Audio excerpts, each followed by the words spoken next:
So thank you very much again, sir. Let me start now without any much further ado. And also, I would like to acknowledge our boss in the DILG, Yusek Lord Villanueva, sir. Next slide, please. The authority and legal basis of our operation are the alias warrants of arrest against Apollo Kibuloy and 5 others. So I think this is there's no other question regarding the legality of these warrants, the alias warrants. But on the next slide, I'll show you one warrant where only Apollo Kibuloy is impleaded. Next slide, please. Oh. Criminal case number RZQN from branch 106 of Quezon City. Violation of 7610, particularly Section 5B. To read, those who commit the act of sexual intercourse or lascivious conduct with a child exploited in prostitution or subject to other sexual abuse. Warrant of arrest against Apollo Kibuloy and Apollo Kibuloy only. Oh, yan ha.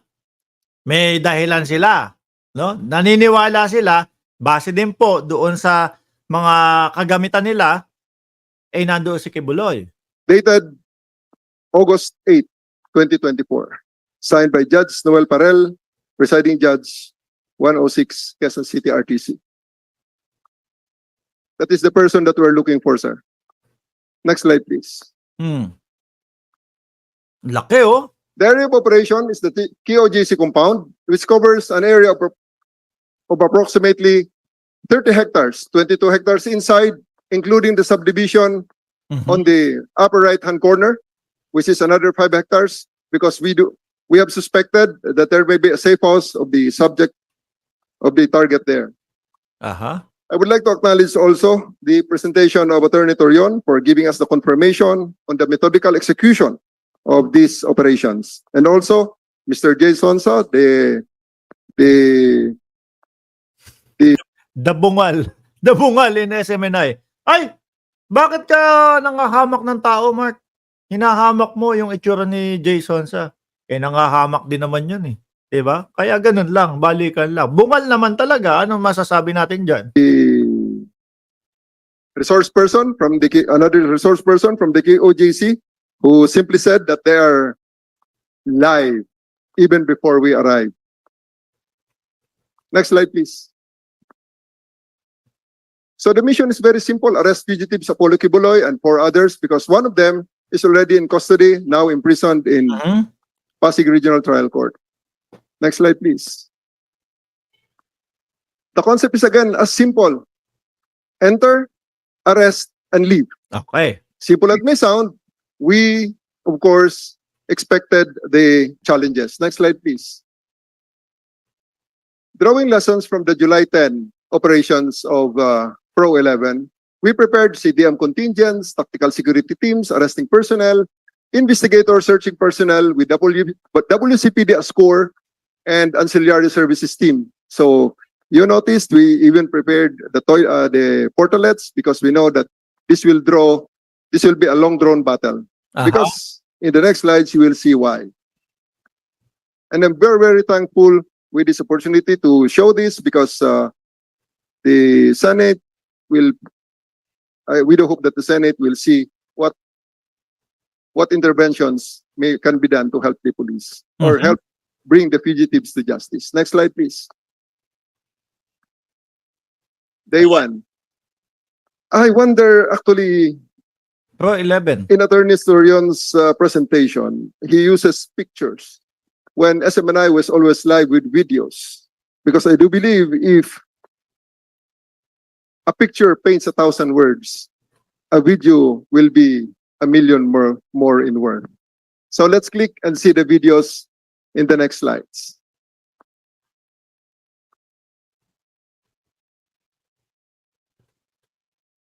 Ano pa din, cool pa din si si General Torre. Cool pa din po ang general, mga kababayan. Hintayin mo na lang ang video. Medyo mabagal sir ang internet talaga eh.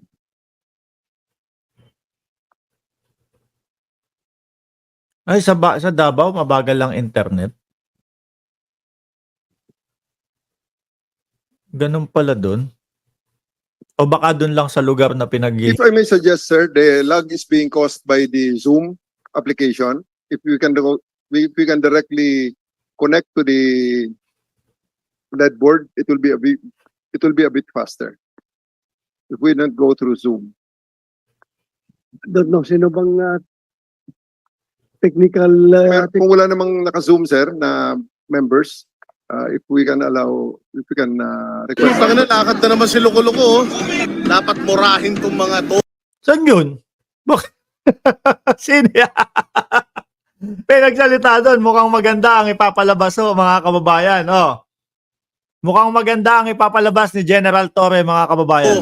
Putang ina nyo! Ay! Ako mga kababayan, although siguro paminsan-minsan, pero napaka dalang, no? Kung mag-PI ako, talagang hindi pa direkta. Pero diyan sa loob ng Kojik, ang lupit, ano? Ang lupit! Hoy, ayun na naman! Narinig ko na naman yung hostess siya! Hostess siya! Hostess siya! Isa-shout out nyo na naman si Vivian Velez. Wala naman dito sa hearing si Vivian Velez. Ore, wag ka na mag-isip. Ano ba yon? Hostess siya? Buntis siya? O ano pa? Wala ka namang isip. Napakinggan. Ayun, may alam na tayo, may ramdam na tayo kung ano ipapakita.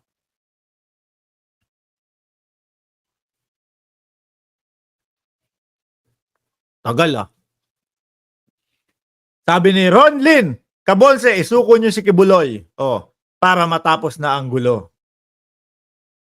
Dapat lang madakip na yan. Sabi ni Brian, ano ba to? Mawarid. Bayaran. Yan na lang ba iko-komento mo? Paulit-ulit? O ipinlag mo pa? Mr. Chair? Mga boss, pakisipa nga. Pakisipa nga si Brian. Okay na sana, walang problema dyan kung hindi kayo pabor doon sa aming sinasabi. Pero pag pinaulit-ulit mo, pinlad mo pa din, tanggalin ho natin yan. Pero yung mga nagsasalita dyan na hindi pabor doon sa sinasabi natin, hindi naman paulit-ulit, okay lang dyan. Dyan ho sila, hayaan nyo silang atakihin dyan.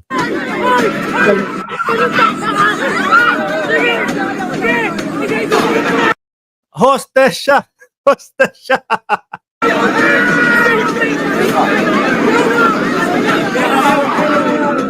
Ayan sila, mga kababayan. Oy, mga puki ng ina nyo. Kamusta? Ay, lupet!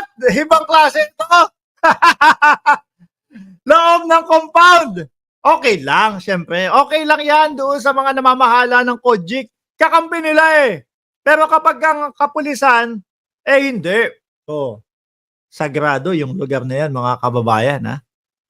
Masaya pa sila doon sa mga yan. Ito naman. Subukan nyo pong tanggalan ng mga camera yan. Yung mga vloggers nila. Tanggalan nyo ng camera. Hindi po kayang gawin yung mga yan.